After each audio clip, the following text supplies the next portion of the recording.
Good morning, this is Jeff with Sewer Tech Northwest. We're at 1502 Northeast 63rd Avenue here in Hillsboro, located in the garage. I describe everything in general as if you're out in the street facing the front door of the home. So we are on the left side of the garage from that orientation near the garage door, going through a 3-inch ABS wall clean out. We're going to check the overall condition and serviceability of the sanitary sewer line. We have water running.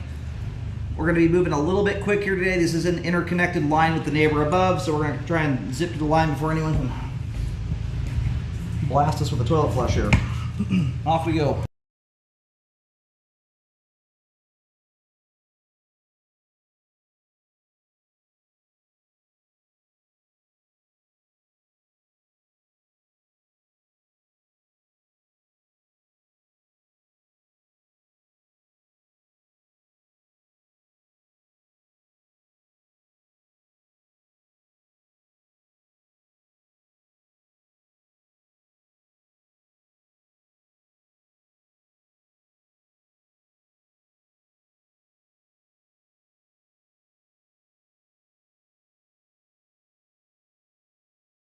All right, that's where the line's going horizontal. We're going to go ahead and zero out here.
So this right here is where we have the kitchen sink drain connecting into the sewer line. Oops, that is the water we're currently running right now.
All right, so I just tried to locate there. I was kind of moving from left to right as you face the front of the house from the street. At 100 feet, we're way beyond the confines of this unit at this point.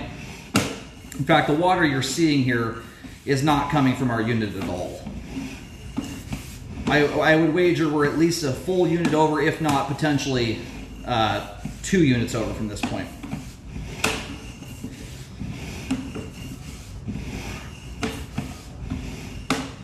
Yeah, you can see right there, that water's coming from somebody else's house.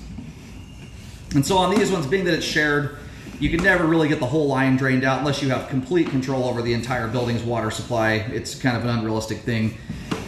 Looking for kind of in general on these, because they are shared, and generally much of this stuff often falls into HOA categories. It's always worth finding out how the HOA divvies things up though. Every place does it a little bit differently.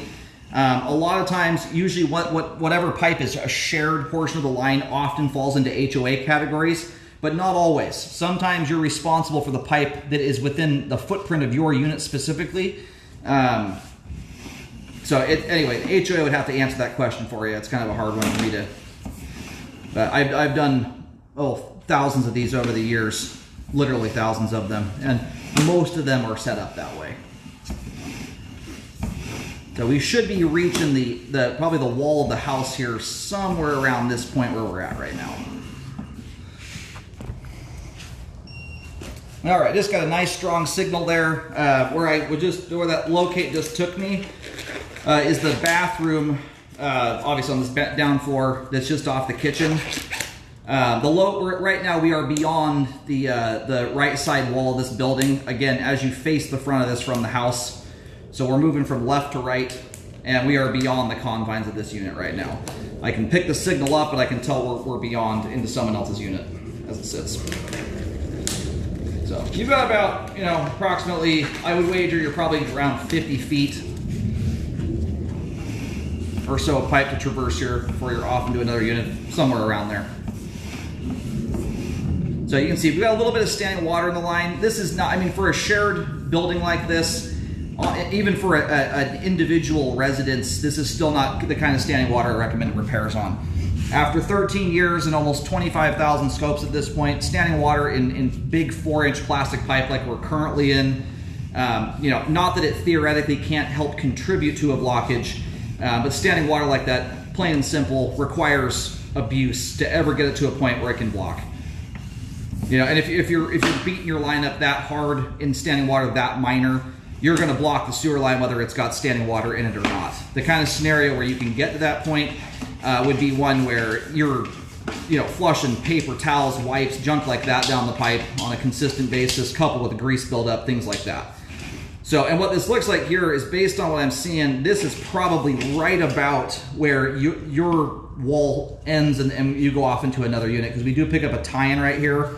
This is likely picking up the bathroom area fixtures. All right, I finally caught the camera head here, and I just turned a little bit of water on. You can see it rippling through the water there. I turned it on and off until I did that before I located it. So where we're currently at, the line actually pushes further towards the front of the house than I originally thought. If you were to go walking through the front door of the house and hang a right immediately as you came in, it looks like an office space. And you go into that room, there's kind of a little notched out area at the back of the room, like where you might put a desk. We are sitting right between the left side wall and the right side wall, where if you were to walk through that right side wall, you'd go into the other neighbor's unit. Now it makes any sense. So we get out here to about 50, probably 58 feet. At this point right here, you are off into somebody else's house, and then you immediately pick up a fixture on the other side of that. So anyway, I'll notate this belly on the report here. This is not a belly I would ever recommend you fix. It's way too minor, in my opinion. And for reference, I don't even consider repairs on standing water in plastic pipe until you have at least an inch for 5 feet. And realistically, these days, that's a rule I created about 10 plus years ago. And you can see this thing all drained out. It's a rinky-dink little thing. It starts here at about 52 feet. At its deepest point, that water line is barely even touching my camera lens. You've got, it looks like, I don't even think you have a 1/4 inch there. You're between a 1/16 and a 1/4 inch of standing water. So about 52 to 58 feet. That is way too minor to require repairs there. Like I was saying before, I mean, in this area here, there's not even enough buildup to justify cleaning the sewer line, let alone tearing the floor out to fix something that tiny. So, anyway, going back to what I was saying before, if you are blocking up in a belly that tiny, you have much bigger problems than the belly. That is something that requires, you know, wadding up massive sums of debris, generally speaking, improper stuff, wipes, paper towels, flushable wipes, things of that nature. These big shared lines like this that are convoluted and extremely long, it's very uncommon to scope these things and not have some imperfections in them. So that's why, generally speaking, when we're talking shared lines, kind of looking for the major, obvious bonehead stuff that is going to cause a blockage under proper usage scenarios. Being this is a shared sewer line, it's actually very clean. You've got some pretty good neighbors. There's almost no debris buildup in the line at all. So we are looking good here. We're going to go ahead and roll the camera out of the sewer line. We have good flow all the way out to at least 100 feet. Again, and this, again, you've got another spot here, some teeny tiny little bits of standing water. This is like a 1/16 of an inch maybe. Stuff like that doesn't even go on my report. I don't even like to legitimize. Even the belly between 52 and 58 feet is so small. I hate even writing those things up and calling them a belly and legitimizing them as anything. They're standing water bellies from a kind of a hyper technical standpoint, not the kind that is meaningful as it relates to flow. But like I was saying before, I don't even start considering repairs until there's at least an inch of standing water for 5 feet. These days, most of the bellies like that I'm recommending a repair on, they're usually very close proximity to the home, but also in rough, old, gnarly pipe materials like cast iron, concrete, where you have a coupling effect of standing water slowing things down, and rough pipe walls that snag that debris as it loses velocity and or stops up in those areas.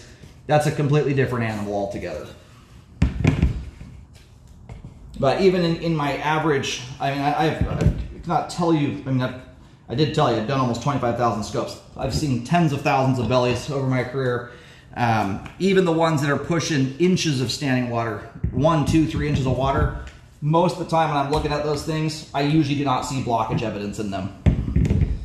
In plastic pipe anyway. In older rough pipe materials, it's a little bit different animal, but anyhow, we have good flow to 100 feet with no signs of any major flow issues up ahead based on how clean the sewer line is.